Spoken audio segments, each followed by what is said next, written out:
Hi guys, and welcome back to Drive to School Chat, where we discuss a subtopic in geography on the way to school. Now, in our last Drive to School Chat, we talked about rivers in their upper course, and we also talked about the landforms that are created in the upper course of a river. Now, today I'd like us to further our discussion from that Drive to School Chat, and I'd like us to talk about rivers in their middle and lower course, and the landforms that are created in these two parts of a river. All right, now let's get started.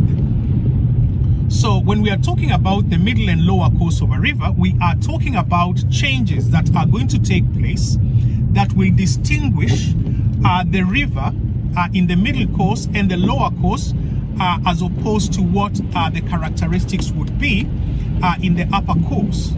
And the three main things that I'd like us to mention get started are the topography around the river, so the relief or the height of the land around it, the discharge of the river, and also the velocity of the river. And all of these are going to change as the river reaches its middle and lower course. All right, let's begin by talking about the relief or topography around the river. Now, we know that in the upper course, the topography is very high, or the relief is very high, because the river will start off in upland areas and then eventually end up in lowland areas. So that means then that as we get into the middle course, the relief becomes gentler. And then as we get to the lower course, the relief becomes even gentler, and in some places almost flat, and especially as it nears the end, which is the mouth of the river.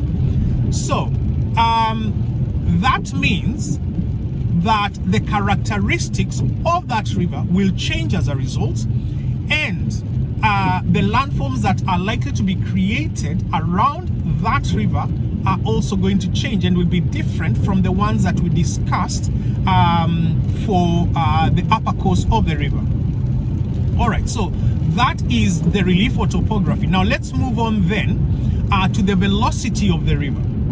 Now, in the upper course, we said that the river does not flow that fast, so it's a little slow. But then as we get to the middle course, the velocity of that particular river is going to increase. Now, why does that velocity increase? Now, we have more tributaries that are bringing water into that particular river. And as more and more water is brought into that river by those tributaries, then the volume of water in the river is going to increase. And as that volume of water increases, then the velocity of the river, or the speed of the river, will also increase. Now, as we get to the lower course from the middle course, the velocity will be even faster. Now, the other thing we need to mention here about why that velocity is going to get faster is that the river, or the river channel, yes, the river channel is going to become a lot smoother, and that is due to that same volume of water, which has caused increased velocity, and that volume of water means a lot more erosion. And because there is a lot more erosion, the river channel will be a lot wider and will also be a lot smoother, because any rough edges in that river channel are likely to be smoothed by the force of the water and the volume of the water.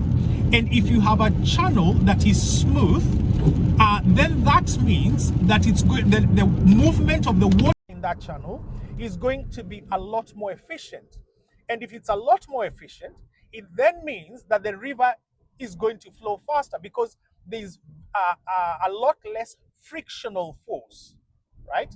Now, if we think about the upper course, for example, you'd have a lot of rocks that are in the river channel, and obviously those will be creating friction, and therefore the flow of the river will not be that efficient, meaning that the river water is going to be slowed down.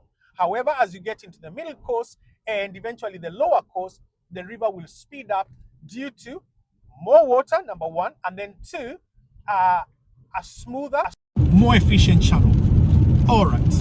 So we talked about the relief, the velocity, and the other thing that we need to mention is the discharge of the river.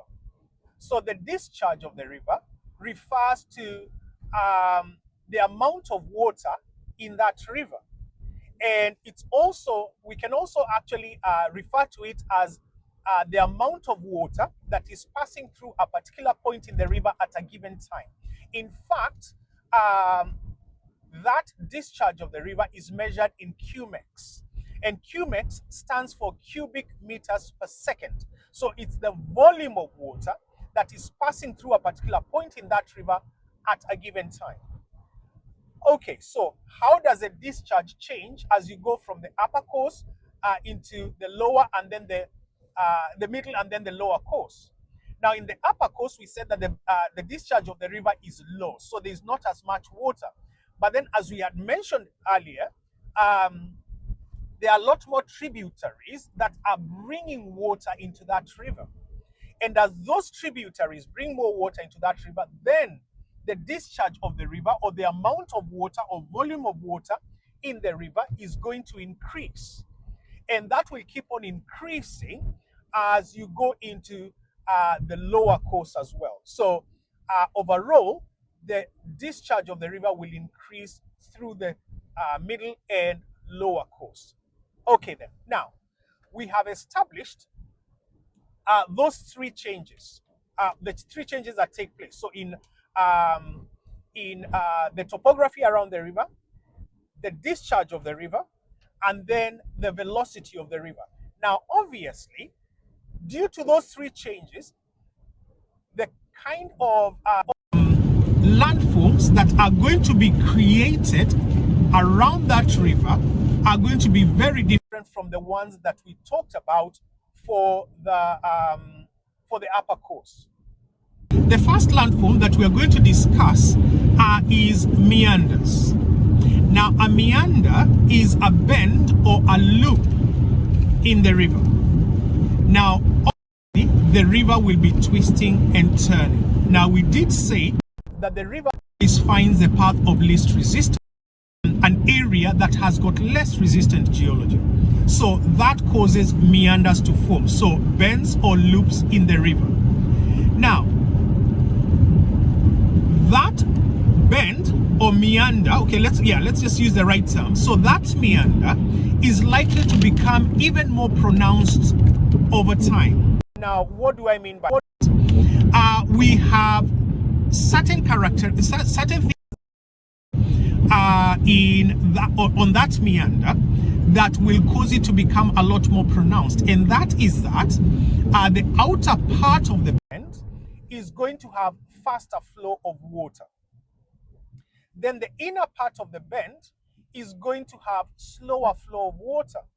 Now that difference obviously is going to cause erosion on one side, or more erosion on one side, and a lot less erosion, in fact, deposition on the other side.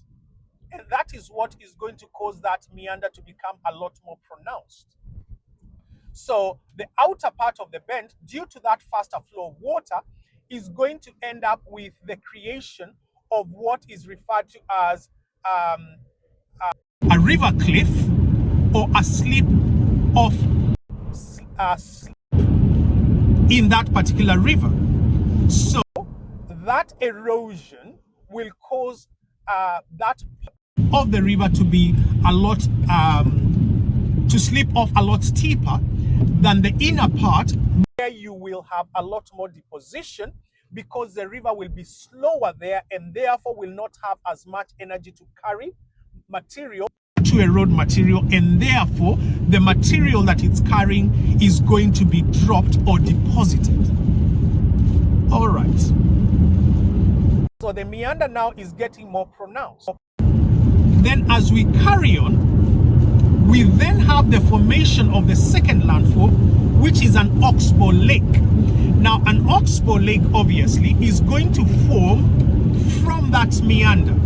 And like we said, the meander is getting a lot more pronounced, and that neck of the meander is becoming narrower, as the upper part of it is or the outer part of the river is eroded, and the inner part is experiencing more deposition. So it becomes a lot,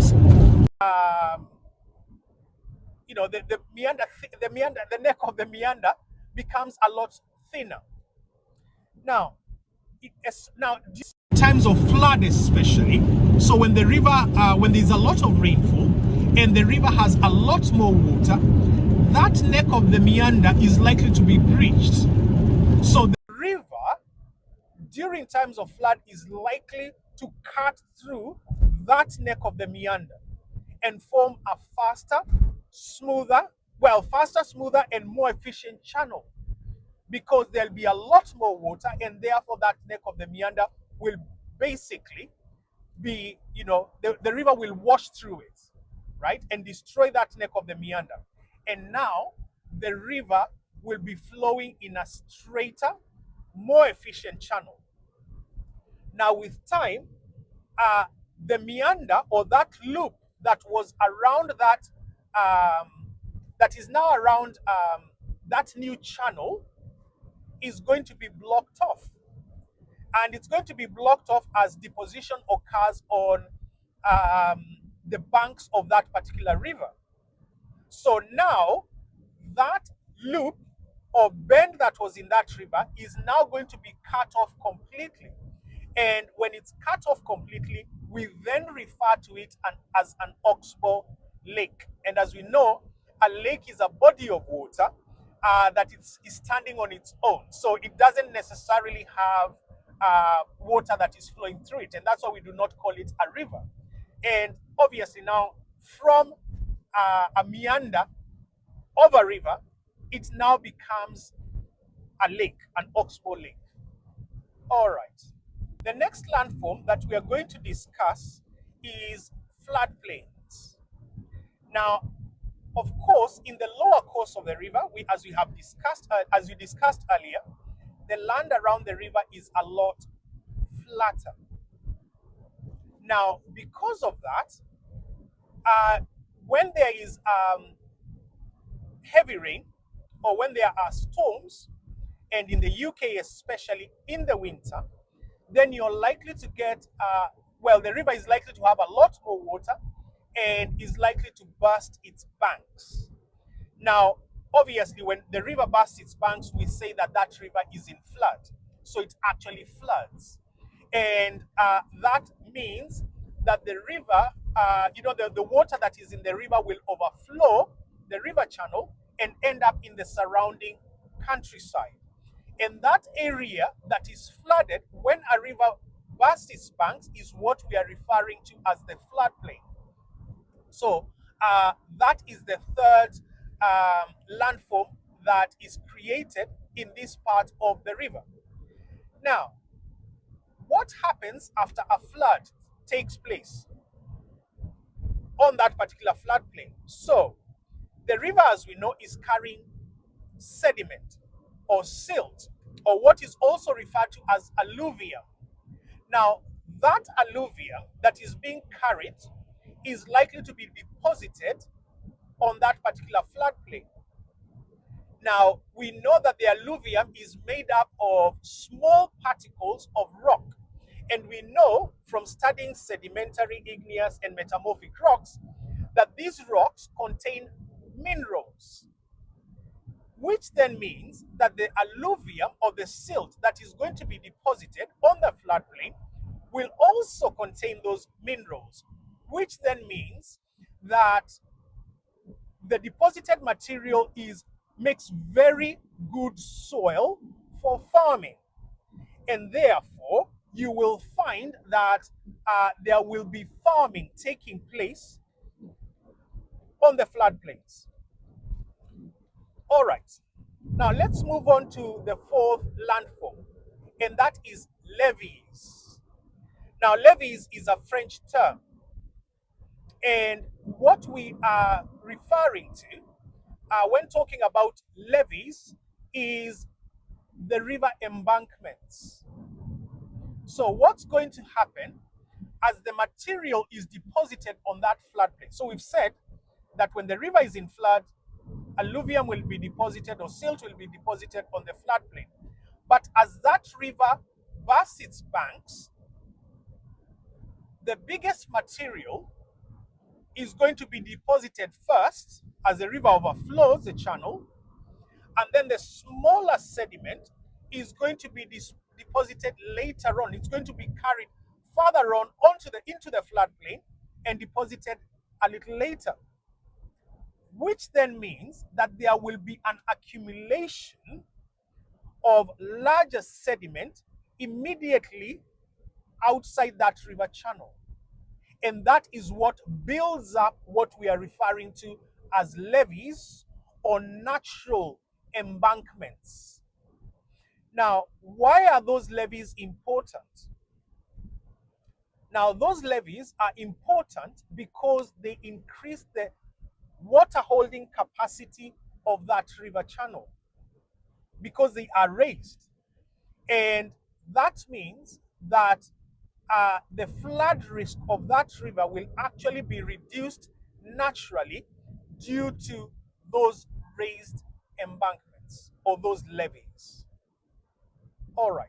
The next set of landforms that we are going to discuss are deltas and estuaries. Now, these two landforms form at the mouth of the river, so where the river joins the sea. Now, when you get an estuary or a delta will be dependent on the amount of deposition that is taking place and the tide as well. So deposition and tides will determine whether you get an estuary or a delta. Now, you're likely to get an estuary if there is very little deposition, because an estuary is the tidal mouth of a river where the fresh water from that river meets the salty water from the sea. So that's an estuary. What about a delta then? Now, a delta is an area of deposited material at the mouth of a river. So the delta is at the mouth of a river, but there will be a lot more deposition that will take place. Now, why is that? It's actually a situation where the river is depositing more material than can be taken away or washed away by the sea. So that material will be deposited and will remain there. So the sea will not be able to wash it away. And because of that, it will be a large area of deposited material right at the mouth of a river. And the other thing we need to note here is that sometimes you will have so much deposition that the channel through which the river is draining the water into the sea is going to get blocked. Now, when that happens, the river will then form distributaries, which will then distribute or drain that water into the sea or into the ocean. So this time, obviously, it's not tributaries, it's distributaries. So are small channels that are then going to drain water into the ocean or into the sea after the main channel of the river has been blocked by deposition or deposited material at the mouth of that particular river. Okay, so those are estuaries and deltas. Now, the next landform that we'll be talking about are mudflats. Mudflats are formed at estuaries. Now, what happens is that during the tidal changes that are taking place in those coastal areas, silt and sediment that is carried by the ocean water or the sea water is going to be deposited in these estuaries. So you obviously have high tide and low tide. So in times of high tide, as that tide comes in, it's going to deposit silt and material in that particular estuary. Now, over time, that particular estuary is going to become fairly muddy because of that silt that is being deposited during those changes in tide. Okay. Now, eventually, over time, that deposited mud will be colonized by plants.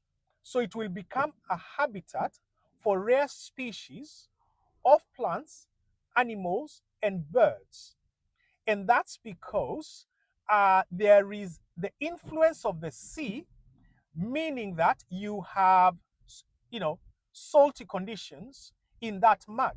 So it means that the type of vegetation that is likely to develop here is what is referred to as halophytic vegetation. So it's vegetation that is adapted to those salty water conditions, or those salty conditions, if you like.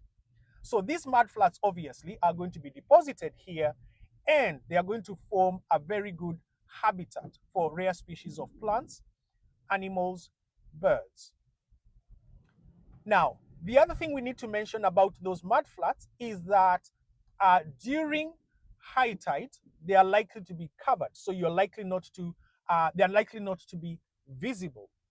However, during low tide, they are going to be exposed and they are going to be fully visible. All right. So what have we talked about this morning? We have talked about the river in its middle and in its lower course, the characteristics of it, and the landforms that are created as a result. And we have said that in the upper course of the river, the velocity of the river will change, the topography around the river will change, and the discharge of the river will change, which will then lead to the formation of different landforms, to the ones that we discussed for the upper course of the river. And the landforms that we have mentioned here include meanders, they include oxbow lakes. Then we also talked about floodplains, and then we talked about levees that are created around the river. Then we talked about estuaries, deltas, and mudflats. All right. Thank you very much for joining me in this Drive to School chat and on this journey towards excellent exam results. Now, if you have a topic that you'd like us to discuss on the way to school, please do let me know in the comment section below, and we shall be sure to discuss it one of these fine mornings. All the best, and see you again soon. Bye-bye.